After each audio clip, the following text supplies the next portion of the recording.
All right. Hello, everyone. I'm Nolan Higdon. I'm the faculty lead for the social science interest area.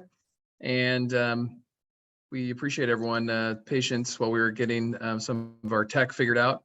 But we are very, very excited today to be hosting this event here at the social science interest area as we're still under construction. We have a great guest. Dr. Allison Butler is joining us from Massachusetts. And Dr. Butler is the Vice President of the Media Freedom Foundation and Director of the Media Literacy Certificate Program in the Department of Communication at the University of Massachusetts Amherst. And today, Dr. Butler is going to be giving a presentation on building media literacy. So I'm going to hand it over to Dr. Butler now. Thanks so much, Nolan. It's really nice to be here and to see folks both in the room and on Zoom. It does seem, at least from what I can tell for the folks that are in the room, the easiest thing to do is to still be on the Zoom so that you get the visuals, because I'll share my screen in just a moment. So thanks. I'm super excited to be here in California. I mean, this is one of my favorite times of year in Massachusetts because the humidity is gone and the temperature is cooled off and the leaves are gorgeous. But then I get to come to California and it's like warm and you can wear like t-shirts and stuff, and I'm like, okay, I can do both of that. Plus it's also just so great to be able to start doing stuff back in person again. Like I've missed being in person, and here we are on Zoom because it's super convenient, but it's nice that we have the option for both. So in just a second, I'm going to share my screen, which will be the kind of background of all the stuff that I'll be talking about. I think based on my experience, I might not be able to see your faces anymore. And for those of you who are exclusively on Zoom, we do have a few people in the room here. So at any point, either pop something into the chat if you have questions, or unmute yourselves if that's going to be better, and just interrupt, because I'm happy to pause at any moment to talk about different things. So just let me know what's gonna work best for you. So I will share my screen and get this ready to go. So you should now be seeing the PowerPoint, which then changes my screen a little bit. So great. So what we're going to talk about today is what is critical media literacy and why does it matter? And I've got some examples in here for folks that may or may not be helpful for your particular class or your particular content. If there's anything that I can do to help adapt it, to move it around for something specific that you're working on, like, let's do it. That sounds like great fun to me. I'd sort of put together some kind of sort of generic, if you will, to give an idea of what could be done, but I'm happy to make it much more particular for any of your classes. So what we're going to cover today is what is critical media literacy and why it matters. I'm going to go through some of the concepts and questions of critical media literacy. We'll go through examples and activities, how to include critical media literacy across the curriculum, and a little bit more on why it matters, particularly today. And like today, 21st century today, and what we can do as critical media literacy scholars and activists and practitioners to kind of help stem the tide of some of the pretty significant concerns today. So what is critical media literacy? Got a little bit of a Venn diagram here because we're dealing with a few different things. Media literacy, we'll start there, is the ability to access, analyze, and produce a variety of media. That definition comes to us from the early 1990s. The discussion of produce a variety of media in the early 1990s was about video production and making sure that young people knew how to use this was the age of the handheld camcorder, right? And that was the sort of height of sophistication of technology. But what that meant was that young people had the opportunity to be active participants in their own learning by being in charge of that camcorder, right? Today, certainly, if we want to bring that definition to the 21st century, we're still thinking about producing a variety of media, but probably more probably not so much with the camcorder, more with maybe the cell phone camera, social media, etc. So I think that this is a good, if a little bit short, it is a good foundational definition, because that's what we're asking. We're talking about access on a meta level, both are on a micro level as well as on a meta level, right? What technologies, what tools do we have ourselves, but also what does it mean to engage with the media? And then analyzes to ask it questions, to talk through it, and then, like I just said, to explore. So to produce, excuse me, a variety of media. Critical media literacy, if we want to get into a little bit more specific of the work that I do, and certainly that my colleagues Nolan, or that I know my colleagues Nolan and Mickey do, and maybe some folks, maybe some folks are doing that as well in their own work, is exploring the behind the scenes. We're looking at the behind the scenes of ownership and production and distribution, as well as how power operates as a result. So one thing I say to my students all the time, and that we'll talk about, is that we often think about the person or the image or whatever that's on the screen, either on a video screen or maybe on the front page of the newspaper or whatever, certainly the social media post. We often think of that person as having a great deal of power. And I would never sit here and say that, you know, the Kardashians do not have power for their visual presentation, right? They absolutely do. But part of the reason why they have the power that they do in their visual presentation is because of the behind the scenes. That process of ownership, production, and distribution is really where the power is, because that's where the money is, right? So to work in critical media literacy is to engage in a process of continuous critical inquiry. In many ways, I would say that we might be more interested in asking the questions than in getting the right, the perfect, or even the partial answer. In fact, some of the work in critical media literacy, particularly when we're working with students, we might not be able to get an answer. That's designed, right? I mean, that is by design. That some of the material will remain unanswered because the media producers don't want us to know, right? But if we can work with ourselves and with our students to encourage that continuous asking of questions, we can start to see maybe where some of those fault lines are. So we ask, what is known about the text? How do we know this? Right. You know, all of us have been told many times that our students are digital natives. And certainly at this point, many of our teachers are also probably digital natives. I have problems with that term, but the idea is that they were sort of born and raised with this as their oxygen. Critical media literacy is going to ask us to take a step back and say, how do we know this? It's not just that we know something. Knowing stuff is great, but how do we know it? Then we're looking at the bigger context, right? What is the context for understanding this text? Where does it reside? It's never just about the single text. It's never the single TV show or movie or social media post. It's what is its larger context? Where does that live? And then asking about the impact of the text on individuals in society, right? Who is this to us? So that's what is critical media literacy. And then we get to start kind of playing around with it. And we ask why it matters, right? And I think there are a variety of different reasons why it matters. We certainly have some 20th century reasons, which we're still living with. But one of, you know, that definition comes to us from the early 1990s. So it mattered in the early 1990s in large part because we learned so much about our world from the media. It is one of our biggest socializers. It's one of our biggest educators. And yet young people have very rarely have a formal education in that. We are engaged with a variety of media from an extraordinarily young age, right? This isn't exclusive to it starts probably before the 20th century, but certainly it's part of the 20th century that we are engaged with a variety of media from a young age. And media transmit messages about society that deserve greater inquiry and interrogation, right? One of the things that was certainly true in the 20th century remains true in the 21st century is we would never think about sending a child to school and not having them learn reading literacy, right? Not having them learn about black dots on a white page and what that means. We would never send a child to school and not teach them math. And yet probably spend more time with mainstream corporate media than potentially they do with math. Why aren't we teaching our students something that which they spend so much time? Jumping into where we are now in the 21st century, digital and social media are dominant social tools.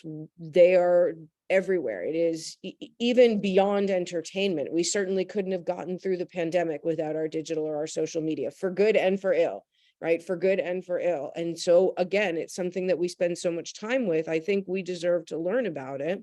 young people, and let's be honest, not so young people, spend an extraordinary amount of time with both active and passive use of a great deal of media and technology. And we need to ask at what cost, right? Our digital footprint is exponential, and the algorithms that make determinations about us can certainly feel out of our control. Media literacy, critical media literacy isn't going to change the digital footprint, and it isn't going to change algorithmic analysis, but it can help us maybe understand it better on a sort of more multidimensional level, and have a little bit of maybe potentially more agency over our own choice making. I think critical media literacy matters because it also can prep us for what's next. We have an increased development and implementation of surveillance technologies. So much of our data is given away and then sold. And critical media literacy can help us understand that a little bit better. And we have increased attention to virtual worlds and reliance on digital technologies. Critical media literacy can help us. Again, it is an intervention. It certainly can help with change making, but it is, at least for now, to some extent, about just having some awareness of it, having a better understanding of it. It can feel so murky to understand the environment in which we live, and critical media literacy can help us understand it. It can be what pushes back, right? I think critical media literacy can help us with pushing back against some of these more invasive technologies, and certainly the invasiveness of corporate culture. And that's where I think we are right now. The current media technology and education environment, which we'll play around with a little bit in just a moment, is surveillance technologies. Specifically here, higher education. This absolutely happens with K-12 education as well. Higher education is encouraged, if not mandated, to make use of various digital technologies that both monitor students and done under the guise of quote unquote convenience, safety, and legal protections. If you're looking at Turnitin, maybe you know Marketing Cloud or Salesforce, maybe you've been introduced to Glean, whatever your learning management systems are. These are all very enticing for K through 12 and higher education because in part because of convenience, and we can monitor students a little bit more closely. I see some things popping into the chat. Let me just see if that's, yeah, Mickey, big tech is big brother, right? These set up relationships, though. They introduce relationships between students and faculty, between faculty and administration, between schools and communities that don't necessarily match what they are telling us they're doing. All of these platforms all monitor and sell student and staff data, and often without the active consent of users. So a couple of examples. I'll try and break this down into a few different examples. And again, if there's any other software that or hardware that you would like to learn more about, like, let me know, because this is actually a project that Nolan and I are working on, a sort of bigger picture project on surveillance technologies in education. But Turnitin, for example. Many of us are encouraged to use Turnitin to have our students submit their papers via Turnitin because it ostensibly checks for plagiarism, right? That it is a way that it scans student papers to look for plagiarism. Personally, I have two concerns with this. One is that if we start our semester or we start our grading time by having our students submit papers via Turnitin, yes, it probably will catch plagiarism, and that's good because it's never good for students to be submitting work that isn't theirs. And one hopes that we all have sort of educative procedures to help our students understand what plagiarism is and why it's a problem. But it sets up a contentious relationship from the first day of class. As an instructor, if I have my students submit their papers via Turnitin, I am telling them that I don't trust them, right? I'm telling them that I don't believe that they actually are going to do the work. I recognize how valuable it is for catching plagiarism, but I would like to start the semester building a relationship of trust with my students, and then maybe be woefully disappointed if they plagiarize, but that's a human connection, right? This somewhat removes that human connection that is inherent to classroom teaching. The second reason why I have a problem with Turnitin is that not only part of what it does when it scans student work, ostensibly looking for plagiarism, is it also is capturing phrases, it's capturing language, it's capturing word choices, it's measuring what and how young people are talking in a way. And then it sells it back to them in the form of marketing and advertising. It uses their language against them or uses their language for them, depending on how you want to look at it, to sell them products. Their vocabulary then gets sold to advertisers and marketers and built into advertisements. So it's also using these students both as a form of labor for which they are not being paid, but it uses them against themselves. It makes them become their own advertisers and then spend their money on somebody else, right? Glean, for example, is a software that is built to support students who need accommodations, who might have difficulty with note-taking or difficulty retaining information, like getting information through a class lecture. And it's a software that gets put on their computers to record a lecture. The problem often with this, one, is that of course the data is being sold, but it doesn't necessarily involve the active consent of the rest of the class. So I know where I am, Massachusetts is a two-party consent. There's one space where I'm to keep student accommodations confidential because it's nobody else's business what their accommodations are. But if I'm to then record this lecture, or the student records the lecture via Glean, I can't say that to my class because I'm protecting the student's confidentiality. But then I've also violated the other student's right to not have their material recorded without their active consent. So it puts faculty in a really difficult bind. I respect what it does in the sense that it's helping students who have learning disabilities make a more level playing field for those learning disabilities, but at what cost, right? But at what cost? And so that's where some of the concern is, and that's where we think that critical media literacy can help. It's not, again, it's not going to undo these technologies by any stretch of the imagination, but it might help us understand them better. And so if we could go to our classes, go to our students and say, hey, here's material that we're supposed to be putting on these learning management systems or using these technologies, let's all work to understand them better. Then at least we have more knowledge about what's happening with it.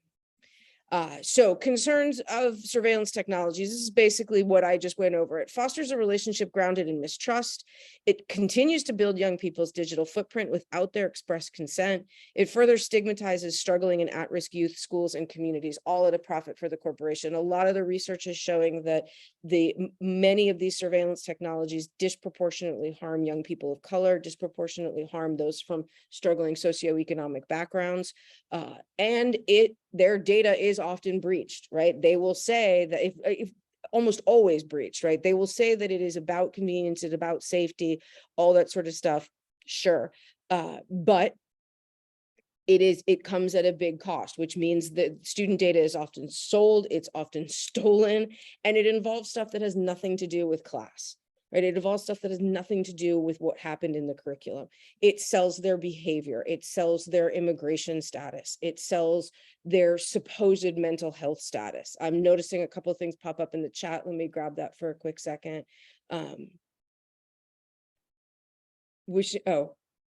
DE committee? This is distance ed. Oh, okay. Distance ed committee is meeting right now. I'm missing the meeting to be here. Thank you. And that is, I mean, it is the world we live in, right? That distance education is, if not the present and the future. But again, all I'm really asking is how can we understand it better?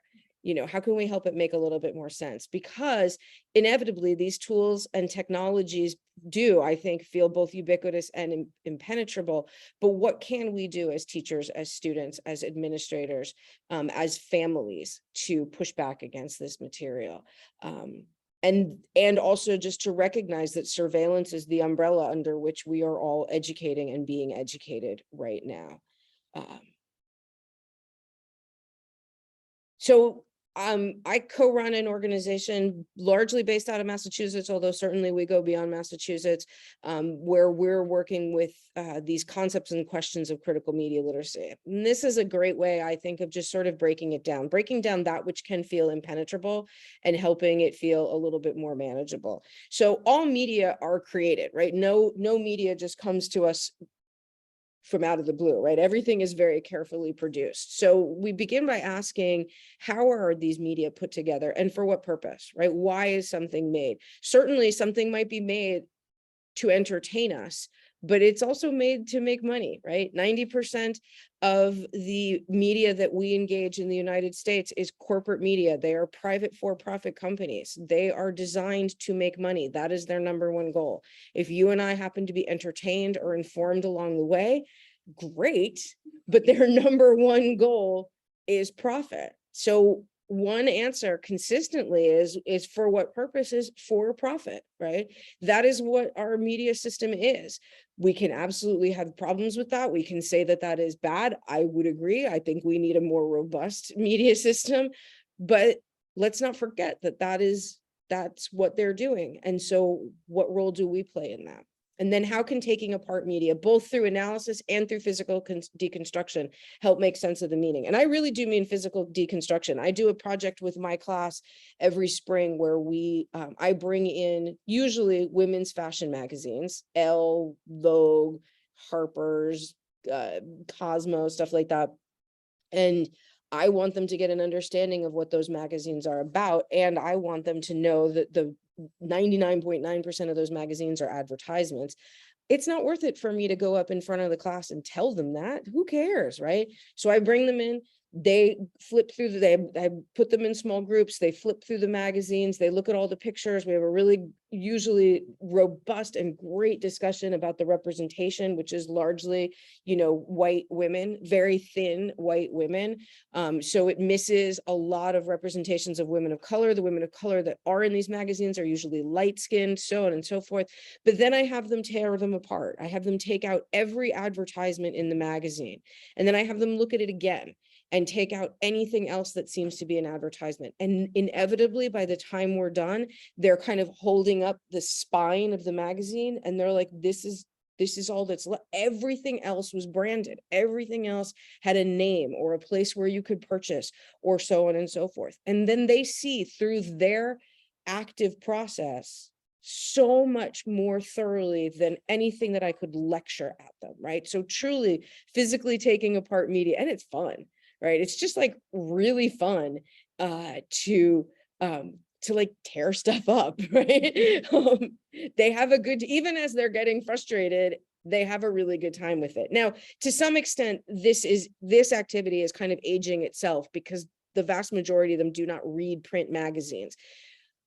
I still do it though. I kind of still stand by it, even though they don't read print magazines, because it is a really good physical way, and I don't need to add to their digital footprints, of understanding. And then we can talk about how they might approach their social media slightly differently. What are they looking at when they're looking at Instagram or TikTok or so on and so forth? You cannot physically deconstruct Instagram. You cannot physically deconstruct TikTok. Plus, to the best of my ability, I don't want to add to their digital footprints as part of class, right? I want them to have at least some space that's somewhat protected by that while still learning. So even though they're not reading magazines, it's kind of a transferable skill. And like I said, it's really fun. We talk about audience, right? Who engages with what media and in what context, and how our audience is known or imagined.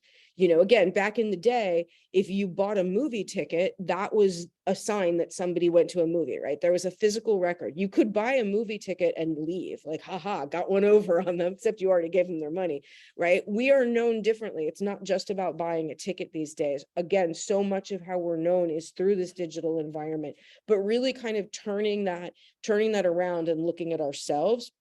I'd also say a really key part of work in critical media literacy is a kind of a continuous project of self-reflection. So sure, I never tell them, I really try very hard to not do like big picture media bashing. I full on admit to my own hypocritical, like I'll sit here and critique this and then I'm going to go home and watch Netflix because I'm tired and it's easy, right? So I want to make sure that they don't think that I'm coming at this from like such a position of distance that I don't get the world that they live in, but we'll figure that out together. But this idea of self-reflection, right? Who are we in these choices? Why are these choices being made? I hear from students all the time, particularly about their social media use, that it makes them sad. It makes them really stressed. They feel so much pressure to be on all the time, but they can't turn it off. First of all, there is no off button, right? But also, these are job skills, right? This is what they need to be able to get jobs. If they don't do this stuff, then they're not prepared for a professional life or what they perceive to be a professional life. And even though it makes them sad, even though it makes them stressed, their friends will give them a hard time if they're not on social media. And what kind of makes me not haha laugh, but sort of laughter of sorrow, is that I hear friends talking about this to each other. They're both stressed. They're both sad. They both don't want to be doing this, but they don't know how to not do it. So we do a continuous process of self-reflection to learn about who we are as audiences and how we're approached and how we find stuff. We look at industry and context, again, that behind the scenes in the construction of the media, who owns what, right? And what does it mean to both own and then to distribute? And specifically at distribution and production, how do texts get to audiences and how can audiences create their own media? Again, drawing from that 1993 definition, we were talking about camcorders, right? Back in the 90s, but what does it mean for young people, for any of us to create our own media? It's happening all the time with social media, but it's also potentially a way to sort of push back at the system through one's own creation of media. So let's go through some examples. I'm going to give two examples. Again, as I said at the beginning, these may or may not be relevant to your specific courses. Please feel free to adapt as you see fit. And then if anything I can do to support an adaptation, but we'll look at understanding news and culturally responsive news literacy, and then understanding representation in contemporary media. So what is news, right? I mean, we have so much information. We've so many things, but if we really break it down, news is a report on change. Right? It's the assumption that something important has happened. And so we talk about it, right? News literacy is sort of within that umbrella of media literacy that's talking about all the stuff that we talk about with media literacy, but with a specific focus on news. And then culturally responsive pedagogy, we're looking at how to understand some of the stories that are in the news, in this case in particular, in the news, that are about people other than white people, right? And how are people of color and stories about people of color presented? We can get back to that a little bit, but just a couple of really helpful and also admittedly dated, infographics here is this kind of ownership of news. And I know that I'm going to go through some of these things pretty quickly because you will have the recording of this and can kind of reference back to it. But you could, just looking at the ownership can start to give us an idea of sort of what's happening out there. And then also looking at bias, right? And looking at, each side, the left says this about the right says this about the left. So this is just a way of kind of looking to see where all of our news kind of fits on this. I would also say that oftentimes teaching news to young people can in and of itself feel pretty alienating because news is not built for young people. And in fact, that's actually one of the reasons why I would still teach it, because what does it mean that something that they're told is super important for them to pay attention to? You're not a good whatever. You're not a good student. You're not a good citizen. You're not a good potential employee if you're not watching the news. But why would they? It doesn't really address their issues, right? Most college students, at least the ones that I work with, are not stockholders, and yet we always get stock reports on the news, right? We hear about student loan debt, student debt, and debt forgiveness, but it's not really addressing it from the student's position. We hear a lot about things that do matter to them, but not from the place where they live.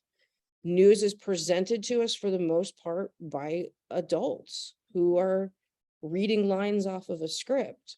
That's all well and good, but it's not about them.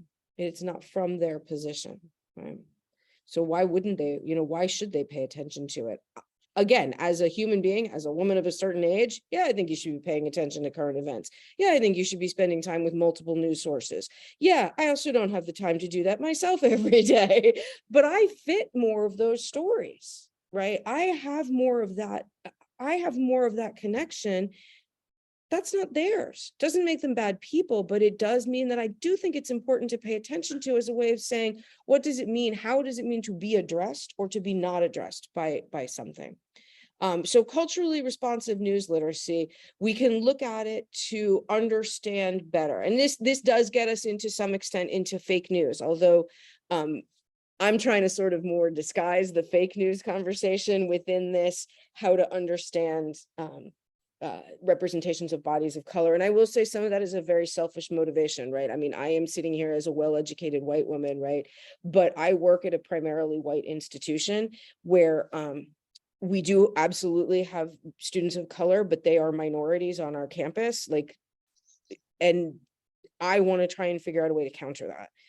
And so I want to try and bring things in that does make our white students feel a little bit uncomfortable, not because I don't like them, they're good people, but because they have grown up, they're 18, they're 20 years old, and they have grown up in this world that is where they fit in. And they haven't yet had to have that challenged. Why would they? Right? There's no reason why they would have had to have that challenge just yet. Here we are at university. Let's start challenging that, right? The vast majority of my students who are white grow up in almost entirely white communities. That's the world that they've lived in through largely not their control as minors, right? They were children and now they're becoming adults. And so how can we sort of better understand that? And what ways can we look at those experiences and try and see them slightly differently? So it's also about, again, this sort of asking questions. So how do students understand the purpose of news versus fake news? What is their own role in it? How do they define news or censorship or freedom of the press? And I really want to also thank Nolan. This is, again, work that he and I have done together. So I owe him an absolute debt of gratitude for a lot of this language here. What news, if any, do students or their families consume? And then who owns these news outlets, right? What does it mean that this is something that I certainly hear from students all the time is they don't necessarily watch, read, or listen to the news, but like, oh, my mom and dad have this on all the time, or this was what we got at the house, or so on and so forth. And then you can play around, right? Again, it's about playing around with this stuff. Choose any headline story. Who's the author? Who's quoted? Who are the subjects? What's the language that's being used about them? Like, how are they being treated? How many other news outlets are reporting on the same story? Are the same or are different people quoted, right? A quote implies some degree of power or some degree of authority. So who's being quoted? Class writing, you can have news journals that identify, that practice this sort of language of slant and bias and frame, comparing and contrasting different stories. What does it mean to create something in different ways, right? So what is a news story versus an editorial versus a cartoon? How does your material have to change? How does it change by medium, right? What does it mean to have it in a newspaper, digital or otherwise, or be something that's on the radio or be something that's on TV? And then again, because we don't want to operate too much in a vacuum, what happens beyond the walls of the classroom, right? So many of our students understand their coursework as being part of that class, and that's why it matters, is because it's part of that class. But what if it's part of a quote unquote real audience, right? I mean, let's be honest, after a little while as instructors, we're not a real audience. They're doing the work for their teacher. They've known how to do that since pre-K. So what happens if we send it elsewhere? What happens if we have a different class read and review the work, or we present our material to an outside audience so they can sort of see, have it be experienced the way that the rest of us experience the news, which is by strangers, right? The reporters don't necessarily know who all their readers are. So what does it mean when you put your work out there? I just want to grab just a quick look in the chat. Okay. Oh, Mickey, thank you so much for sharing all of this stuff. You are very adept at putting all that stuff in the chat. Thank you for that. And then we can talk about, so that's news. Anything else? I don't know if I'm going to be able to hear people, but I'll take a moment right now. And if anybody has any questions, if you want to unmute yourself. If the people remotely show you both can. Yeah. If you are strictly remote, then yes, unmute. If you're here in the room, then just let me know. But I know I go through some of this stuff kind of quickly.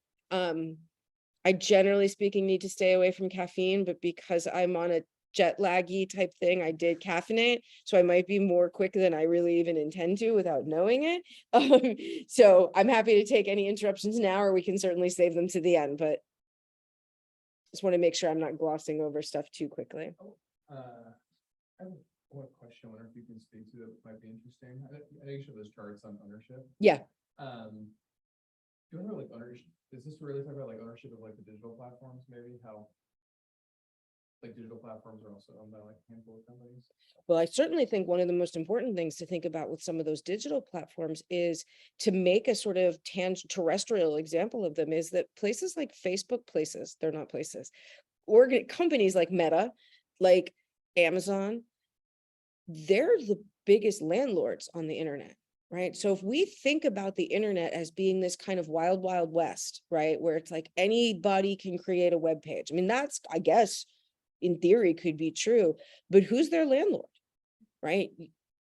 Facebook or Meta, showing my age here, Meta, Amazon, Google, they're giant landlords, right? And I think, you have to, you climb the abstraction ladder, right? You can do this with so many different things. Who owns this box of crackers I just bought, right? I mean, that's the thing with like, who owns the crackers gets you up to like chemical companies. And you're like, oh God, why do I want to eat crackers that also make like chemical warfare? Like the company that owns them make like, that's kind of, what if they mix up the vials one day, right?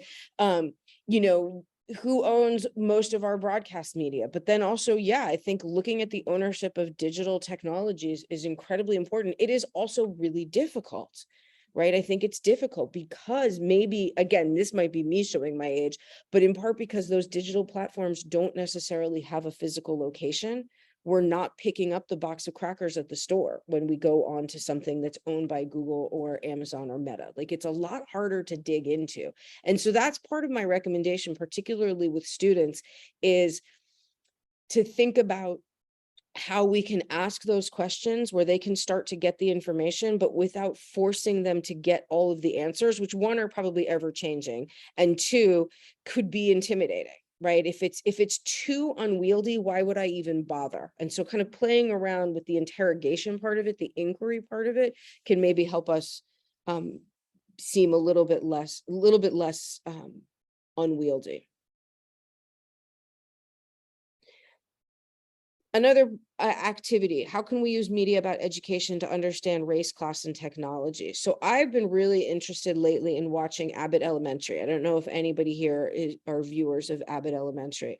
It is one of the only shows that focuses on elementary school and uses elementary school as a platform for understanding race, class, and technology. It started in 2021. It's in its second season right now. It's on ABC. You can also stream it on Hulu.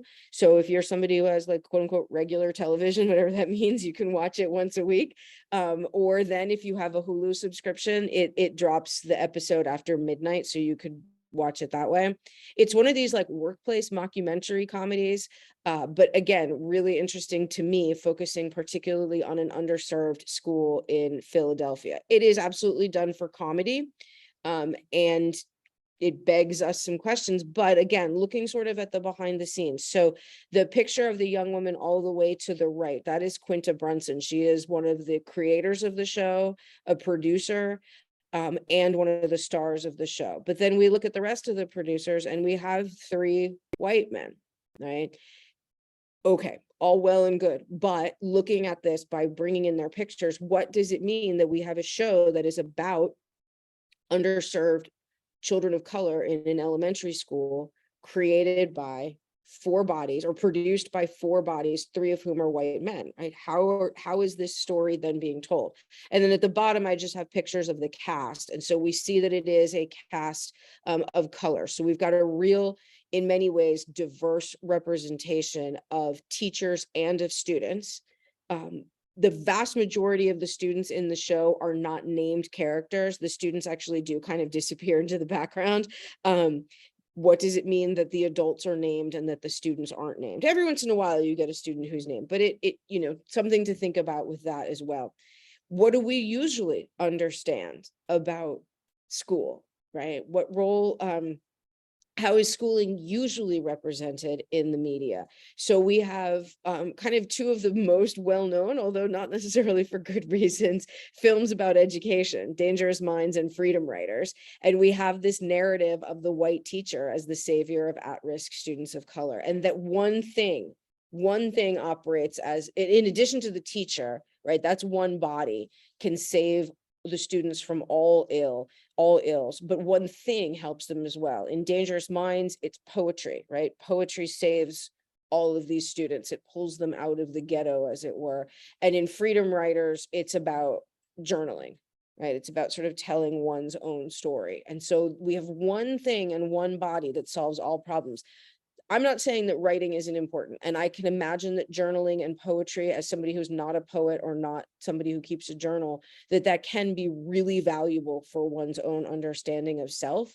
But journaling and poetry don't undo systemic difficulties, right? Journaling and poetry are not going to undo poverty.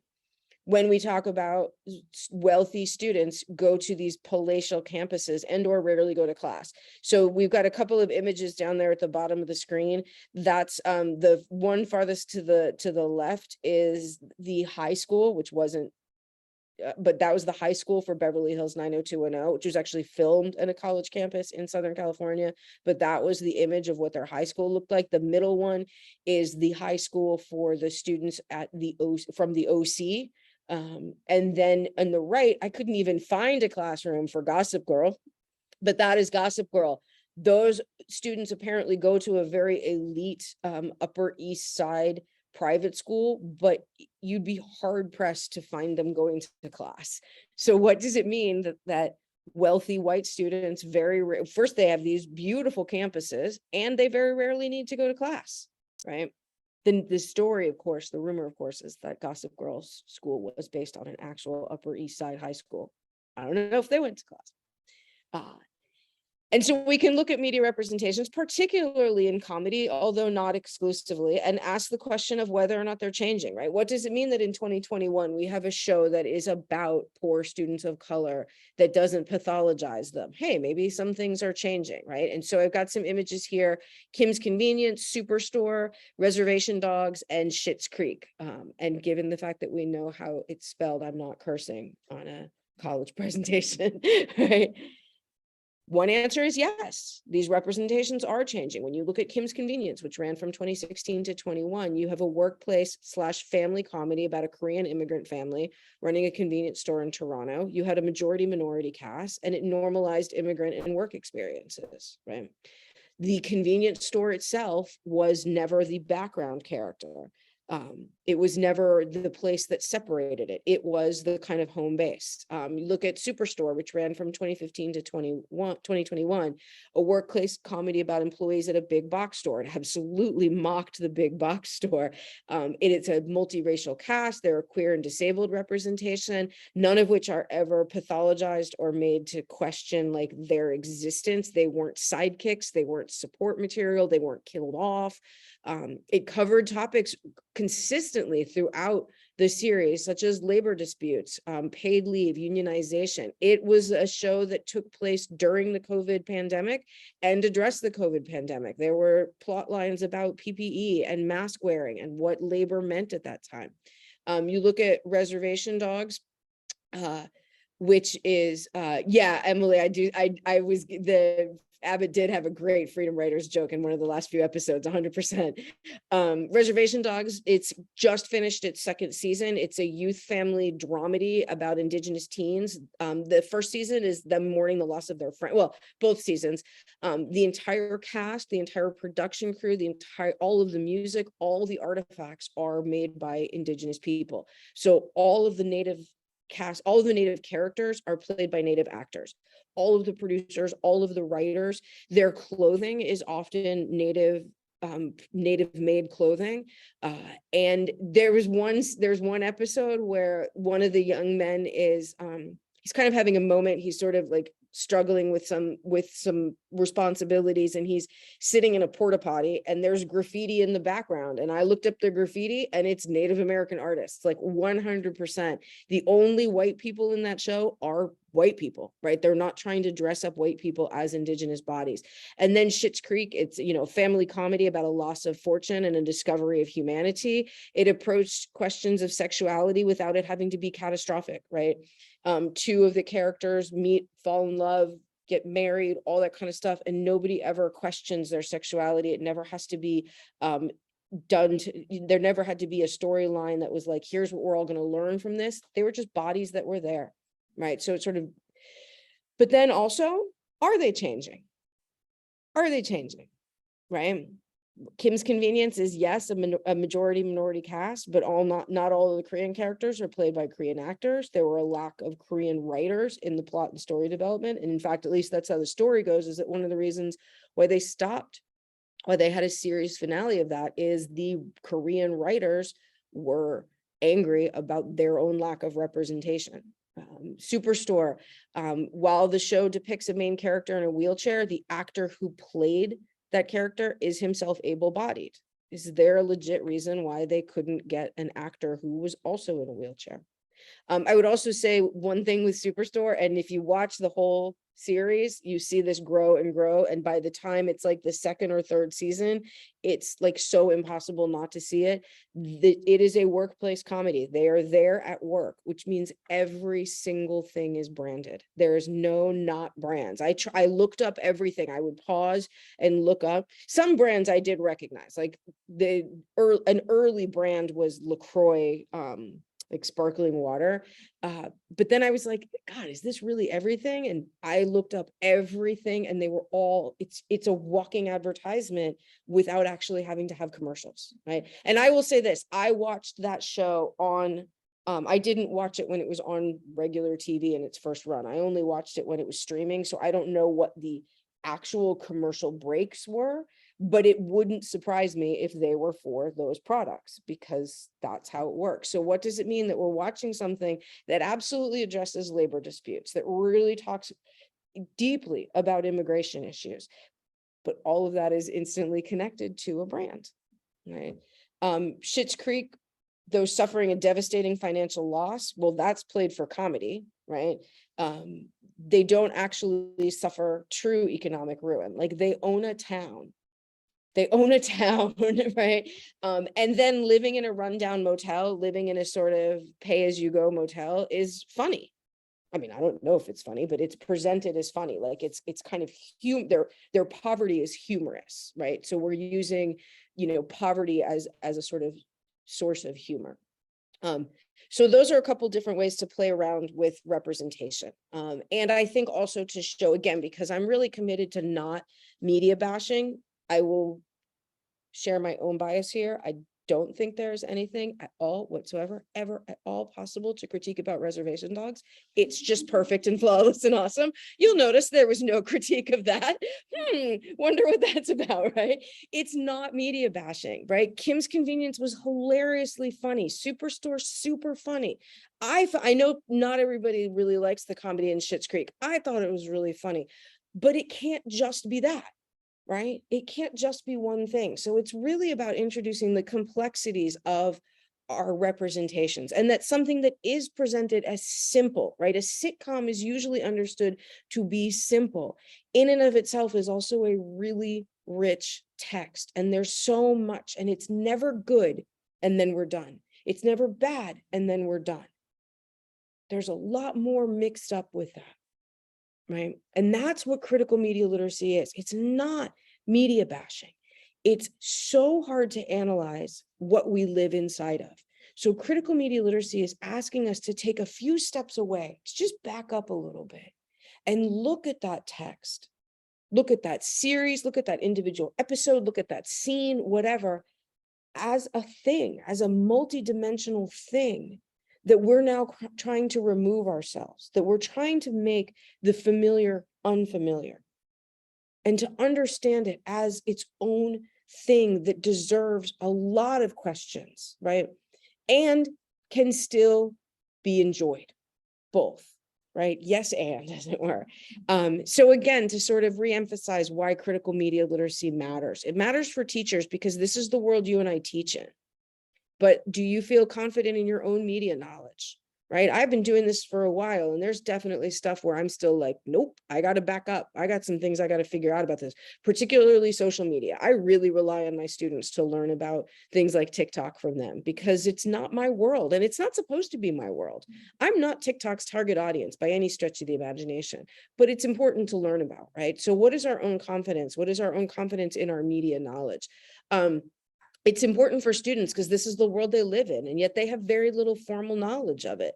This is an example where like they don't know what they don't know, and that's not fair, right? I mean, none of us know what we don't know, but the idea that that can then just be sort of like pushed aside, I think that's a little bit unfair.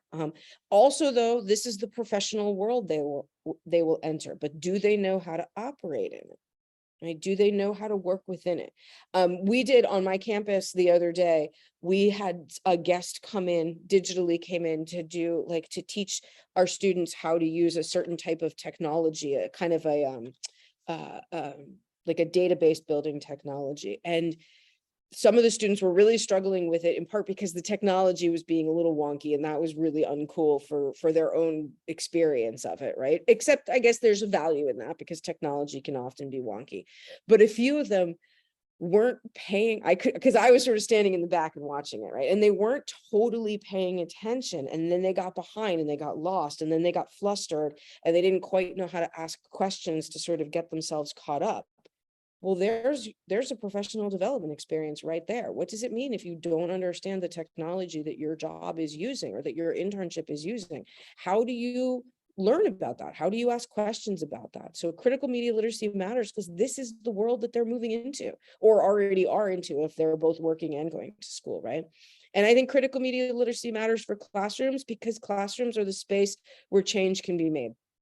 And I recognize that we have multiple definitions of classrooms, right? As we are here, both digitally and in person, as many of you are probably teaching in person or maybe teaching exclusively digitally. So it's a real generous definition of classroom, but it's the space where change can be made. The structure of public education, and I know this isn't always the reality, I'm not that naive, but the structure of public education is that it serves the public good. So it matters for classrooms because this is where our public good lives, right? And this is where our public good grows up. How to include critical media literacy across the curriculum. If you are somebody involved in any mathematics or sciences, we can look at how media represent numbers or statistics, polling information, environmental or climate narratives or data, right? We're not doing those studies. I mean, unless we are, but I know I'm not, right? We're not doing those studies, but we read about them or we hear about them. We get television shows or news programs about them. What do we believe? How do we believe it? How can we use math to help us better understand the math that we get in our public spaces? For social studies, for civics, for any different kind of history, we learn so much of our history through the media. Until Bill and Ted's Excellent Adventure becomes a reality, which would be awesome, we don't go to history, right? We can't go there. We learn about history through the media. When we read texts that are historical texts or texts that are about history, we can put these tools of critical analysis to work on understanding history, right? I just taught the other day in my class, the class that I teach this semester is on media and education. And so I did a whole thing on Native American boarding schools. And out of 44 students in my class, 3 of them had learned about the idea of Native American boarding schools when they were in high school, out of 44, right? And all of the students, not all of them, the vast majority of my students are from Massachusetts, right? I mean, we're the flagship state institution. The vast majority of my students are from Massachusetts, and they all kind of grumbled and were sort of a little bit embarrassed about their like 4th grade field trip is to the Plymouth plantation. And they're like, oh, that's not good. And I was like, yeah, but you were in the 4th grade. Like, you're not responsible for that, right? So we learn about history through our media. What are we learning and what are we not learning? Right? What are we not learning? The history of Native American boarding schools is horrific. Why aren't we learning about in an age appropriate way, right? English literature, obviously, this goes without saying. There's such a long history of textual analysis in English literature. This can be expanded to and potentially can help make relevant pop culture texts, right? Like, I always wondered why students struggled so much with like reading Shakespeare, particularly like Romeo and Juliet or Hamlet. Like, Romeo and Juliet's about it's teenagers. Yeah, it was written by an older white dude, no doubt about it, but it's teenagers. It's teenagers crushing on each other with drastic results, of course. Why don't you want to read Hamlet when you're in high school? It's about a teenage boy who hates his dad. Isn't that all of us at some point in high school? Like, it is actually, these can actually be relevant texts. What makes them alienating? What makes them feel so distant? What makes them feel like not like I'm not smart enough for this? Dude, if you're an angry teenager, you're absolutely smart enough to read Shakespeare, right? And then, I mean, obviously, journalism, communication, and media studies, right? The study of news, popular culture, our relationship to mainstream corporate indie media, etc. Like, it's built in for that, but it doesn't have to be just that. What I didn't put on here would also be ways in which we can look at maybe like health studies, physical health, mental health, etc. Like, what our media teach us about that, right? Mostly what our media teach us about health is that it's all going to get solved pretty quickly. I've got, again, happy to share this document. I know this is being recorded and provide these are all linked to educator resources for critical media literacy, the Critical Media Literacy Library at UCLA, Project Censored, with their 2 projects of, the validated independent news stories, 5 ways to flex your media muscles, the Critical Media Project, which is USC, Improve the News, Prop Watch. These all have resources for classroom learning. There's some great podcasts, Miseducation. If you're really interested specifically about education, Miseducation goes into different stories about education. Nice White Parents is specifically about a project of school integration in New York City in the 1960s that went woefully not at all. Media or news podcasts and streaming videos, and then critical thinking pop culture podcasts. I screwed that up. I apologize. I missed out on a couple of them. There's two that I didn't put in here, and I'm really sorry about this, is if anybody knows You're Wrong About or Maintenance Phase, and I will add that to this PowerPoint. I thought I put them in here, and I'm really kicking myself now that I didn't. You're Wrong About does a great job at like deconstructing largely maligned women of the 90s, but they go well beyond that.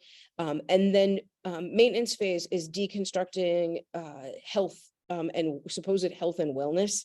They just did a great episode on apple cider vinegar and how it is in fact not a cure-all for everything. But these, I think, are really approachable. They're really fun to, even when they're like really dark, they're really quite fun to listen to because the hosts ask just really great questions and they share it. Like both of those podcasts, the style is that one host comes in theory, completely unknowing of the story and gets to ask questions about it. And the other one has done all the research and is sort of the expert on it. So it's a really good way of thinking about dialogue and how we can kind of like work together and inform each other and share with each other. And they also just do a lot of really important research where they almost all the answers in You're Wrong About is like, oh, this is all about capitalism, isn't it? Like, so that's one of their sort of early catchphrases was it's all capitalism. But it deconstructs all these narratives that many of us were taught to believe were true. So if students are ever struggling with like, why wouldn't I believe this? How do I take it apart? I think both of those podcasts are really great for giving easy, and I don't mean that in a pejorative sense, but like really listenable, really smart, but also unintimidating ways of understanding and practicing deconstruction. Sorry, I'm missing out on a couple of things here. So student sources, doing a little plugging here. We have a book coming out, The Media and Me. It's the only critical media literacy book for young adult readers. It was designed really with, look at that, Mickey, way to go. I'm so excited. Physical copies. It was designed we wrote it really with the intention of sharing it with like middle school and high school students, but some of our early readers who were teenagers, the early readers of first drafts were teenagers. Some of them said that they thought it would actually be really valuable for college classes as well. well. And then this is a little short. It is short, but Crash Course Media Literacy, it's a YouTube series. It breaks down the fundamentals of media literacy. It's designed for young adult viewers.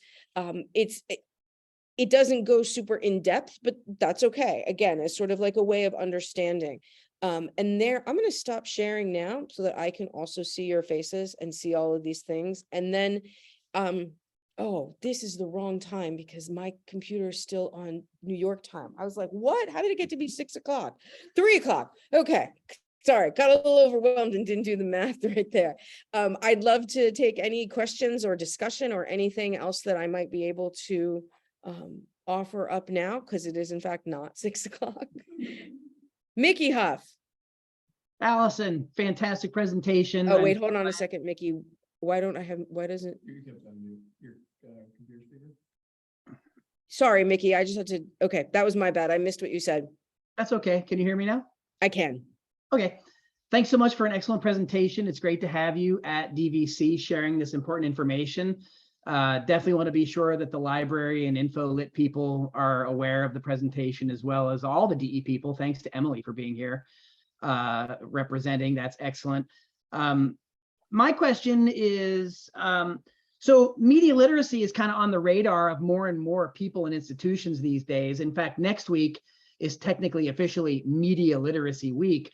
But as we know, and as if you want to find out tomorrow, both Nolan and Allison are guests on the Project Censored show talking about critical media literacy and how it's different than Media Literacy Week. So Allison, can you, I know Nolan's written about this, but so have you've addressed this as well. Can you talk a little bit about the difference when people talk about media literacy and fighting fake news? They're oftentimes Trojan horses for controlling narratives.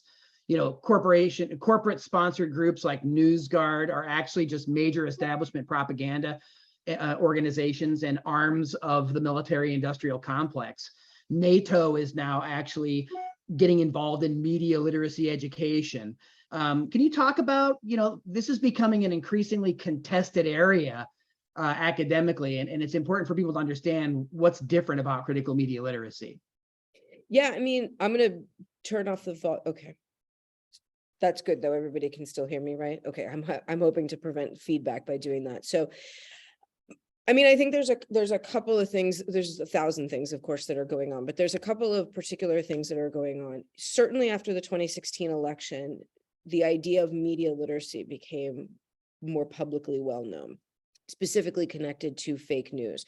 And so now it's something that, like many other things, is being co-opted. And we have major corporations, Google, the Facebook part of Meta, Verizon, Twitter, etc., who have quote unquote media literacy curricula, right? What does it mean when the major corporations, the incredibly profitable corporations, the corporations that it is really hard for us to not participate in, are teaching media literacy? It is most likely going to be something in their favor. So I'll use the Google curriculum, for example. So Google media literacy curriculum is designed for early childhood education. It's for young children. It gamifies it, which I don't specifically have problems with gamifying education. I think in this case, it's a little bit problematic, but it might be considered age appropriate. But at no point in any of their curricular lessons is there any interrogation of Google, or is there any interrogation of search? Search is never questioned. The idea that we go onto a bar on a computer and type in a question or type in something that we're looking for, there's no interrogation of search at all, let alone of Google.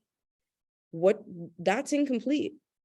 It works in Google's favor. And of course, other things to look at with Google's curriculum is like all of their really pretty colors, which match the Google colors, right? All of that kind of stuff is you don't even know. I mean, you do, but like in theory, in the presentation of it, you don't even know that Google is the behemoth that it is. Also, part of the motivation for Google Media Literacy curriculum specifically designed for early childhood education is officially you're not supposed to do any data mining or data gathering of minors, of children under the age of 18. But if you build, now Google has gotten caught for that a lot, and they actually publicly don't care. I do have a weird begrudging respect for them, because they're like, yeah, we're mining data and the fees that we pay are worth it to get their data. And I'm like, oh, well, at least you're not trying to like sugarcoat it in any way. I'm like, okay. But at the same time, designing a media literacy curriculum that is, of course, digital for Google means that they have legit access to young people's data, and they have legit access to maybe children of the ages of like 3 to 5. They don't even have to circumnavigate. They've just opened the door, right? And that, I think, is really dangerous. And, you know, these corporations are so giant and so profit, like have such rich profits because they know how to do this stuff, right?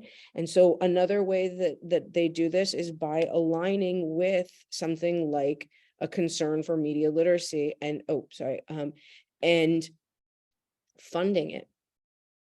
So they will fund organizations, they will fund individuals to help them with research. It looks really good, right? There's a certain kind of corporate benevolence, like, oh yeah, we want young people to be educated. Like, nobody's gonna be like, we don't really want to educate young people. That very well might be true, but nobody's actually going to say that. So there's a certain corporate benevolence that goes along with it by saying, yes, we want to support the education of young people. But you bite the hand that feeds, right? If Google's giving you $5, $5,000, $500,000, are you in a position to critique them? With that, you know, if that check is cashed, are you really in a position to critique them, right? So I think it sets up a really dangerous relationship of what it means to be concerned with education, right? Going back to like what you said about NewsGuard in particular, and how they're corporate, right? How much critique of that owner can you do? And so I think a really big distinction with critical media literacy is that it's not that we don't use corporate media.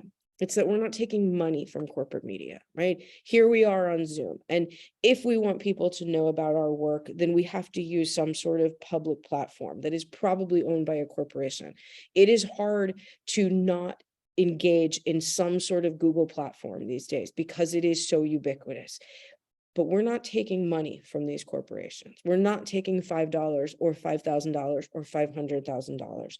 We absolutely need to be using these tools. There's no doubt about it, right? They are largely unavoidable, but we're not taking any funding from them. And if the algorithm is listening in on everything that we're saying, then they know we don't like them. Right? Like, okay, take my digital footprint for that reason, right? If you really are paying attention to everything I'm saying, then here we go. Then you know that there are concerns out there, right? But you know, the example that I often give my students is, you're going home for the holidays and grandma's going to give you some money. You sit and you hang out with grandma, right? If grandma gives you $100, you don't go, okay, thanks, grandma, peace out, right? You spend some time with grandma. You listen to grandma's stories. That's what you do because you're a good grandkid, right? So are we really in a position to critique Google if they're not going to give us $100, but you know what I mean, right? How do we make this sort of connected to our own lives?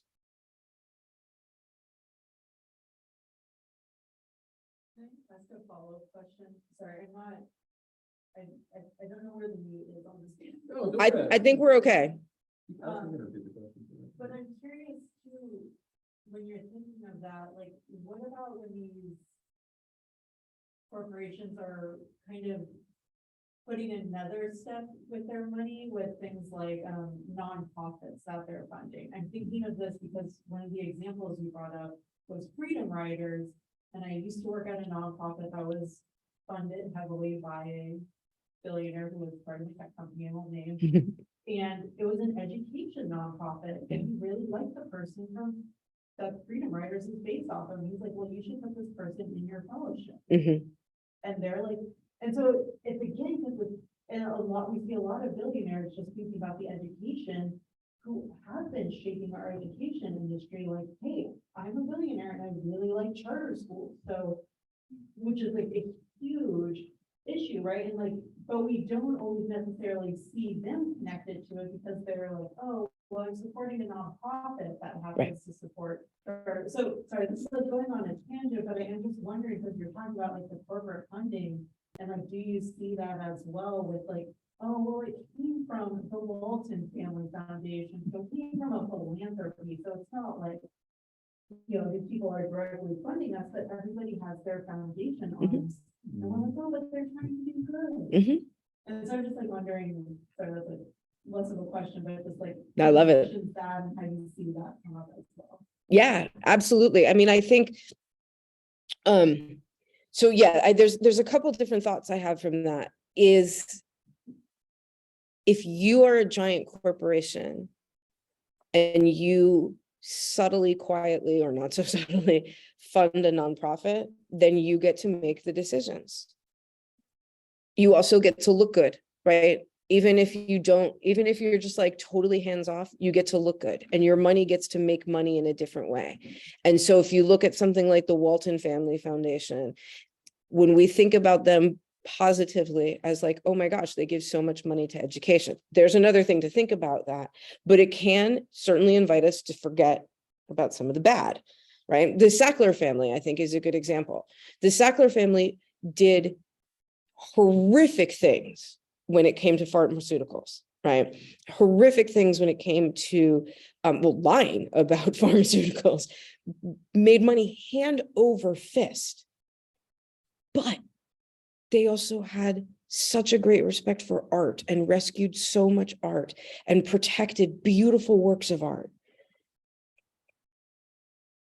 The art stuff made the pharmaceutical stuff seem less important until it didn't, right? Because so many museums have taken the Sackler name off the museum. But and so clearly their evil outweighed their good, right? I mean, that's a pretty clear example of that. But there was certainly a moment in time where you're like, this is so dangerous, what is happening with Oxy. But also there's such beautiful art that is protected and that we can go see, and that depending on where you are, we can go see without paying, right? The Sackler, like in Washington, D.C., like beautiful.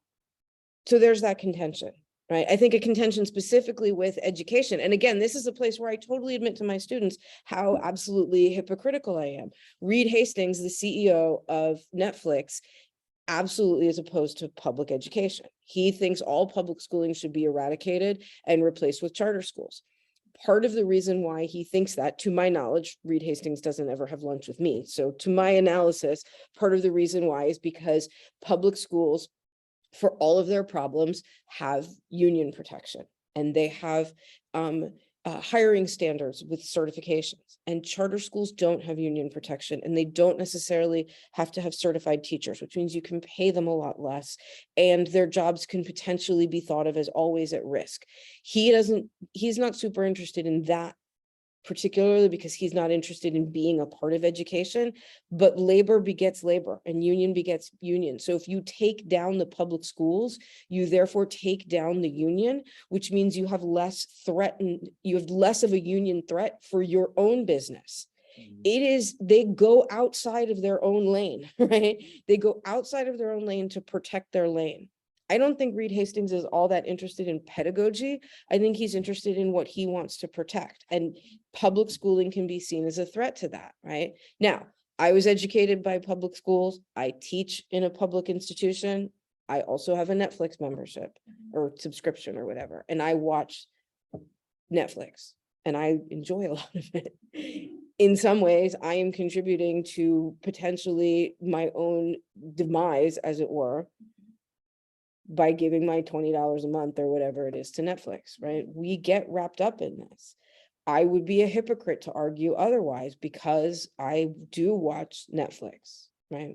And I believe in public education. How do you kind of grapple with those? Is that, again, we're sort of tracing that abstraction ladder. We're kind of climbing and seeing, I'm going to butcher a whole bunch of metaphors here, but like, what are all these different webs? What are all these different arms?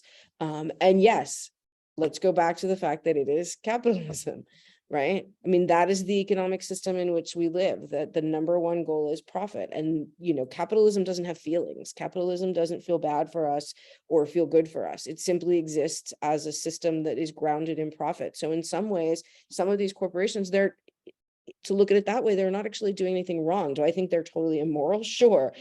But they're working within the system that rewards profit. How do we undo that?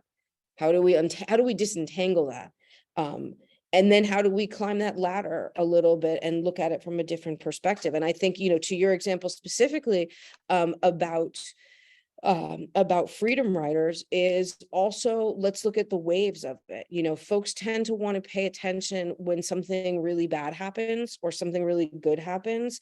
And then it's like, oh yeah, let's get on that bandwagon. And it's like, well, kids were poor and struggling before you thought that this was important. And they're going to continue to be poor and struggling once you've moved on to something else. Oh, corporation, right? But why, you know, and even that Abbott Elementary is an example, right? The reason why this show is a mockumentary is because there is a documentary crew at the school, and the principal is like, yeah, see, look at that. They're coming in and paying attention to us. And one of the teachers is like, no, they're commenting on the sad state of the Philadelphia school system. It's like, it's sort of like poverty porn in a way, right? And so what is sort of interesting and fascinating now, and then it might lose interest and it might lose fascination, and then those real children and those real families are still there. So it's also about just sort of looking at what, if you're a politician or you're kind of a bad corporation who's trying to look good, students are a great way to do that. It's cynical, right? It's totally cynical, but students, young people are a great way to sort of remedy your image on the backs of their poverty or on the backs of their struggle.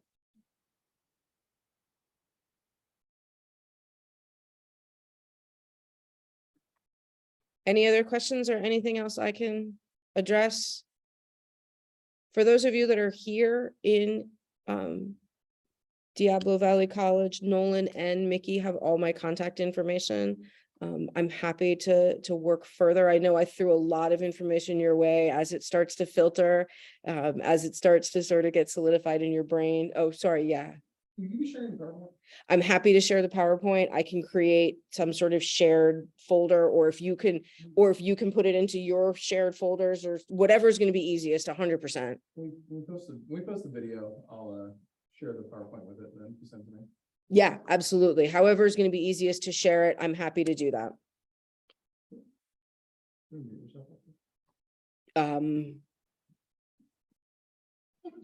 We're learning the tech. Yes, great here. Okay. All right.